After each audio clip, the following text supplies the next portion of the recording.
2001년 9월 11일, 미국은 전 세계를 충격에 빠뜨린 최악의 테러 공격을 받았습니다. 뉴욕의 세계무역센터 쌍둥이 빌딩과 워싱턴 DC의 국방부 펜타곤, 그리고 펜실베이니아의 평화로운 들판이 그날의 비극적인 현장이었죠. 이 사건은 단숨에 전 세계의 이목을 집중시켰고 수많은 희생자를 낳으며 미국의 역사뿐만 아니라 세계사의 흐름을 완전히 바꿔놓았습니다. 공식적인 발표에 따르면 이 테러는 이슬람 극단주의 테러 조직인 알카에다의 소행으로 밝혀졌습니다. 그들은 항공기를 납치하여 건물을 들이받는 충격적인 방식으로 자신들의 메시지를 전하고자 했습니다. 미국 정부는 즉각적으로 알카에다의 수장 오사마 빈 라덴을 테러의 주범으로 지목했고, 이후 테러와의 전쟁을 선포하며 아프가니스탄과 이라크 침공으로 이어지는 격동의 시기를 맞이하게 됩니다.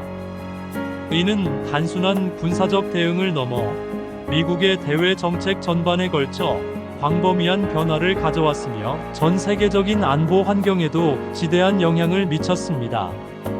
하지만 이 거대한 비극 뒤에는 공식적인 설명만으로는 납득하기 어려운 수많은 의문점들이 제기되기 시작했습니다. 사건 발생 직후부터 인터넷과 다양한 매체를 통해 확산된 이 의문들은 9.11 음모론이라는 이름으로 불리며 현재까지도 뜨거운 논쟁의 중심에 있습니다. 과연 그날의 진실은 무엇이었을까요? 수많은 의혹들 속에서 우리는 어떤 점을 주목해야 할까요? 오늘은 9.11 테러가 남긴 의혹과 그 뒤에 숨겨진 진실을 파헤쳐보는 시간을 가져보겠습니다. 이 사건은 단순한 과거의 역사가 아니라 현재 우리가 살고 있는 세상의 정치, 경제, 사회 구조에 여전히 깊은 그림자를 드리우고 있습니다. 따라서 9.11 테러를 둘러싼 진실 공방은 단순히 과거를 재조명하는 것을 넘어 미래를 이해하는 중요한 단서가 될 수 있습니다. 가장 강력하게 제기되는 음모론 중 하나는 바로 9.11 테러가 알카에다의 소행이 아니라 미국 정부가 자신들의 정치적 목적을 달성하기 위해 스스로 계획하고 실행한 자작극이라는 주장입니다. 이 주장은 단순히 반미 감정에서 비롯된 것이 아니라 사건 현장에서 나타난 여러 비정상적인 현상들과 당시 미국 정부의 행동을 근거로 합니다. 음모론자들은 미국 정부가 이 사건을 통해 국민의 공포심을 극대화하고 이를 빌미로 대외적으로는 테러와의 전쟁을 선포하여 아프가니스탄과 이라크를 침공함으로써 막대한 석유, 이권을 챙기고 군수 산업을 부흥시켰으며 대내적으로는 애국자법 페이트리엇 액트와 같은 국민의 자유를 억압하는 법률을 제정하여 통제 사회를 만들려 했다고 주장합니다. 이러한 주장은 당시 부시 행정부의 강경한 대외 정책 기조와 맞아떨어지는 부분이 있어 많은 사람들에게 설득력 있게 다가갔습니다. 특히 9.11 테러 이후 급증한 국방비 지출과 이라크 전쟁으로 인한 군수, 기업들의 막대한 이익은 음모론의 주장을 더욱 강화하는 요소로 작용했습니다. 일부 비판론자들은 이러한 정책들이 이미 오랫동안 계획되어 있었으며 9.11 테러는 그 계획을 실행하기 위한 명분으로 활용되었다고 주장하기도 합니다. 특히 세계무역센터 쌍둥이 빌딩의 붕괴 원인에 대한 의혹은 음모론의 핵심 중 하나입니다. 공식적인 설명은 항공기 충돌과 그로 인한 항공유, 화재가 건물 내부 철골 구조의 약화를 초래하여 결국 붕괴되었다는 것입니다. 하지만 음모론자들은 이 설명을 강력히 반박합니다. 그들은 비행기가 충돌한 지점보다 훨씬 낮은 곳에서 폭발음이 들렸고 건물이 거의 자유낙하에 가까운 속도로 완벽하게 수직 붕괴되었다는 점에 주목합니다. 이는 마치 전문가들이 정교하게 계획한 폭파 해체 방식과 흡사하다는 것이죠. 실제로 수많은 건축 및 공학 전문가들이 세계무역센터 붕괴 방식에 의문을 제기하며 항공유 화재의 온도로는 저러한 대규모의 철골 구조물 붕괴가 불가능하다고 주장하기도 했습니다. 제트 연료 화재는 철골 구조를 녹일 만큼 충분히 뜨겁지 않으며 설령 녹았다 하더라도 건물이 저런 방식으로 한순간에 무너져 내리는 것은 물리적으로 설명하기 어렵다는 것입니다. 특히 세계무역센터 제7빌딩의 붕괴는 더욱 미스터리합니다. 이 건물은 항공기가 직접 충돌하지 않았음에도 불구하고 주변 빌딩들처럼 완벽하게 수직 붕괴되었기 때문입니다. 공식 보고서에 따르면 인근 건물의 파편 충격과 화재로 인해 붕괴되었다고 하지만 많은 전문가들은 이 설명에 의문을 제기합니다. 이에 대해 음모론자들은 건물 내부에 미리 설치된 폭발물, 즉 내부 폭발을 통해 건물을 무너뜨렸다는 주장을 강력하게 제기합니다. 이러한 주장을 뒷받침하기 위해 건물 잔해에서 발견된 나노 테르미센 ANOTHERMITE과 같은 고성능 폭약의 잔류물이 제시되기도 했습니다. 나노 테르밋은 일반적인 화재로는 생성될 수 없는 물질로 폭파 해체에 주로 사용되는 첨단 폭약의 일종입니다. 또한 붕괴 전후 건물 내부에서 여러 차례 작은 폭발음이 들렸다는 목격자들의 증언도 이러한 내부 폭파설에 힘을 싣습니다. 이 모든 의혹들은 공식적인 붕괴 원인에 대한 불신을 증폭시키며 9.11 음모론이 지속적으로 확산되는 주요 원인이 되고 있습니다. 또한 테러에 사용된 항공기 블랙박스의 미발견 역시 음모론을 부추기는 중요한 요소입니다. 아메리칸 항공 11편과 유나이티드 항공 175편의 블랙박스가 끝내 발견되지 않았다는 점은 많은 의혹을 낳았습니다. 항공기의 블랙박스는 비행 기록 FDR과 조종실, 음성 기록 CVR을 담고 있어 사고 원인을 규명하는 데 결정적인 역할을 합니다. 아무리 심한 충격을 받아도 파손되지 않도록 특수하게 제작된 블랙박스가 대규모 참사 현장에서 발견되지 않았다는 점은 쉽게 납득하기 어려운 부분입니다. 음모론자들은 블랙박스가 중요한 진실을 담고 있었기 때문에 의도적으로 은폐되었거나 파기된 것이라고 주장합니다. 만약 블랙박스가 발견되었다면 공식적인 발표와는 다른 충격적인 내용이 담겨 있을 수도 있었을 것이라는 추측이 난무했습니다. 예를 들어 조종실 내부의 대화나 비행 조작 기록이 테러범의 행동이 아닌 다른 요인들을 암시할 수도 있었다는 것이죠. 하지만 정부는 블랙박스가 극심한 충격과 화재로 인해 파손되거나 매몰되어 찾을 수 없었다는 입장을 고수했습니다. 그러나 이러한 설명만으로는 수많은 의혹을 완전히 해소하기 어렵다는 것이 음모론자들의 주장입니다. 실제로 다른 항공기 추락 사고에서는 훨씬 더 심한 환경에서도 블랙박스가 발견된 사례가 많기 때문입니다.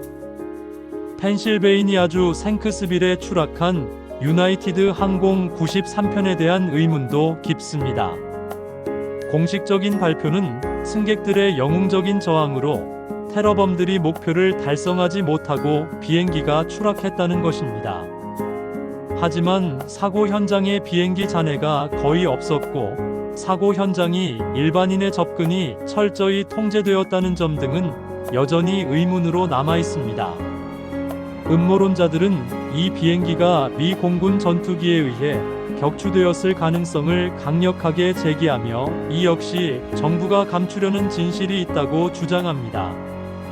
비행기가 완전히 사라진 듯한 현장 사진들과 목격자들의 엇갈리는 증언은 이 의혹을 더욱 증폭시켰습니다.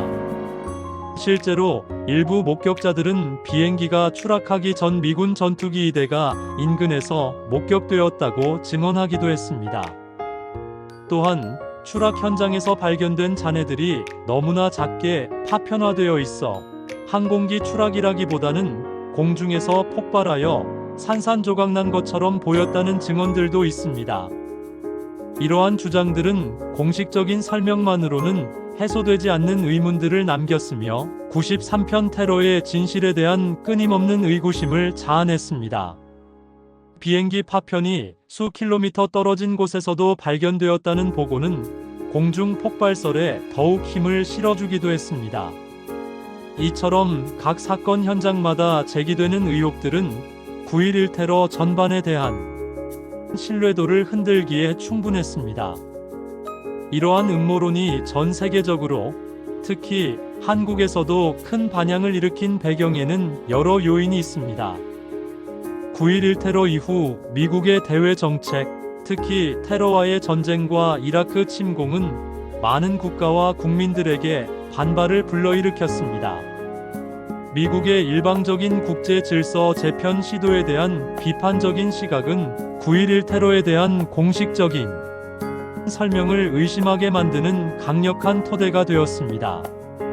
중동 지역의 불안정 심화와 이로 인한 국제 유가의 급등 등 미국 중심의 패권주의가 가져온 부정적인 결과들은 음모론을 더욱 부추기는 요인이 되었습니다. 또한 인터넷의 보편화는 음모론 확산에 결정적인 역할을 했습니다. 과거에는 접하기 어려웠던 정보들이 인터넷을 통해 빠르게 공유되고 재생산되면서 음모론은 국경을 넘어 전 세계로 퍼져나갔습니다. 다양한 시각과 주장들이 필터링 없이 대중에게 전달되면서 사람들은 공식적인 정보 이면에 숨겨진 진실을 찾으려는 욕구를 강하게 갖게 되었습니다. 블로그, 유튜브, 소셜미디어 등 다양한 플랫폼을 통해 음모론은 확산되었고, 이는 주류 언론이 제공하는 정보에 대한 불신으로 이어지기도 했습니다.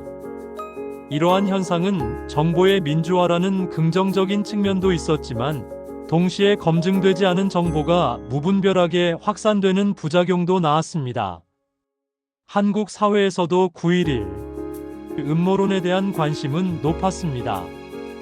국내 언론에서도 이와 관련된 보도가 있었으며, 특히 MBC PD수첩은 9.11 테러 5주년을 맞아 음모론의 실체를 심층적으로 다루고 미국 사회의 변화를 모색하는 프로그램을 방영하기도 했습니다. 이 프로그램은 국내 시청자들에게 9.11 음모론의 존재를 알리고 그 의혹들을 비판적으로 생각하게 하는 중요한 계기가 되었습니다. 방송 이후 9.11 음모론에 대한 국내 여론은 뜨겁게 달아올랐고, 관련 서적 출판 및 토론회 개최 등으로 이어지기도 했습니다. 또한 마이클 무어 감독의 다큐멘터리 영화 화씨 9.11은 9.11 음모론을 대중에게 널리 알리는데 지대한 영향을 미쳤습니다. 이 영화는 부시 행정부와 석유 산업, 그리고 사우디아라비아 왕실 간의 유착 관계를 폭로하며 9.11 테러의 배후에 또 다른 권력 집단이 있을 수 있다는 의혹을 강하게 제기했습니다.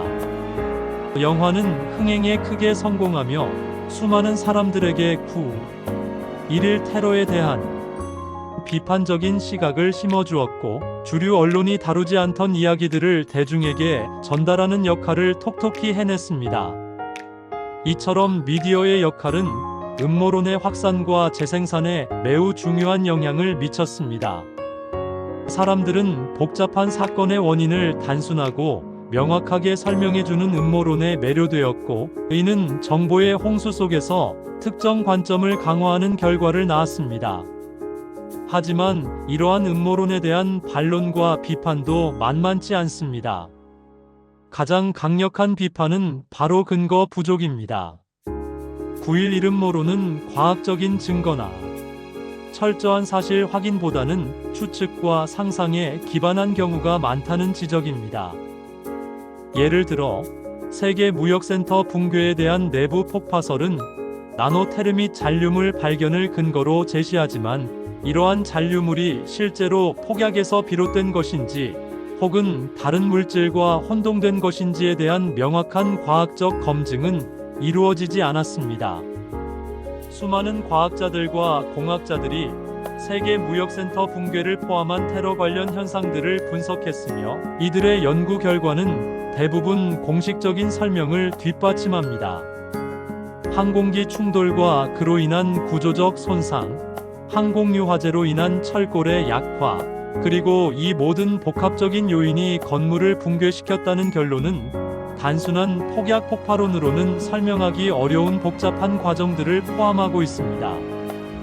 블랙박스 미발견 역시 극심한 충격과 화재로 인해 파손되거나 매몰되었을 가능성이 충분하며 모든 블랙박스가 항상 발견되는 것은 아니라는 반박도 있습니다.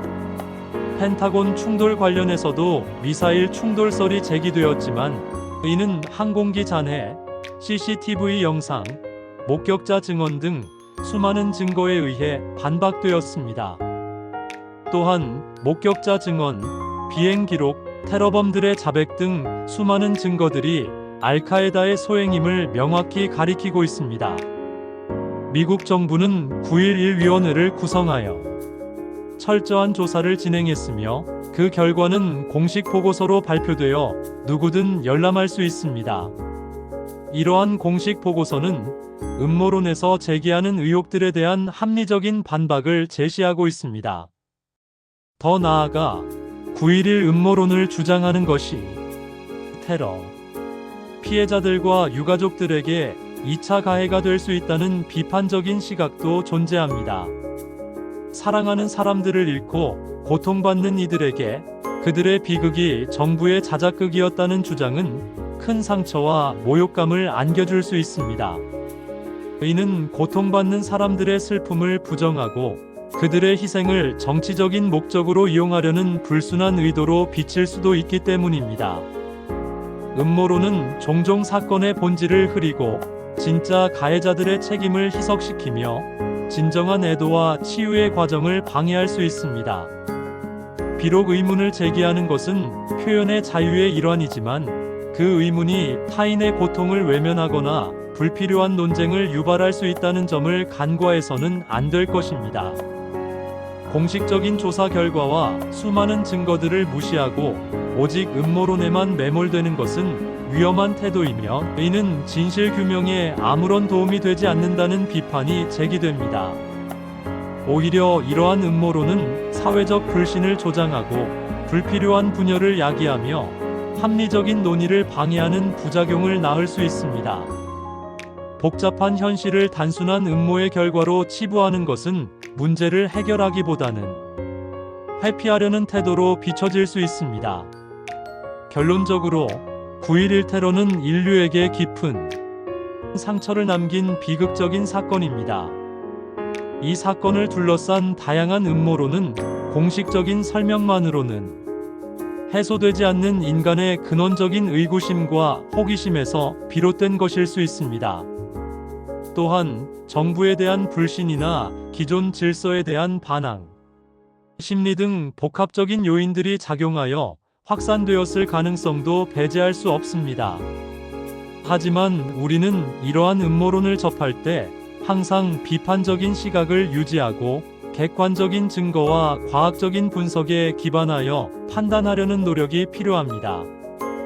인터넷에서 쉽게 접할 수 있는 수많은 정보들 속에서 무엇이 진실이고 무엇이 허위인지, 그리고 어떤 정보가 신뢰할 수 있는 출처에서 비롯된 것인지 구별하는 것은 점점 더 중요해지고 있습니다. 이는 정보의 과잉 시대에 시민들이 갖춰야 할 중요한 역량 중 하나입니다. 9.11 테러의 진실은 수많은 전문가들의 조사와 분석, 그리고 희생자들의 아픔 속에 담겨 있습니다. 의혹을 제기하는 것을 넘어서 우리는 이 비극을 통해 무엇을 배우고 어떻게 더 나은 미래를 만들어 나갈지 고민해야 할 것입니다.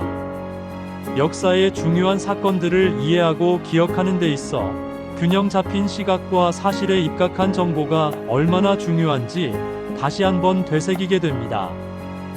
9.11 테러는 단순한 과거의 사건이 아니라 현대 사회의 테러리즘, 국제 안보, 정보 통제, 그리고 시민 의식에 대한 깊은 질문을 던지는 중요한 이정표로 남아 있습니다. 이 사건을 둘러싼 논쟁은 앞으로도 계속되겠지만 우리는 열린 마음으로 다양한 관점을 수용하되 동시에 객관적 사실을 존중하는 태도를 견지해야 할 것입니다.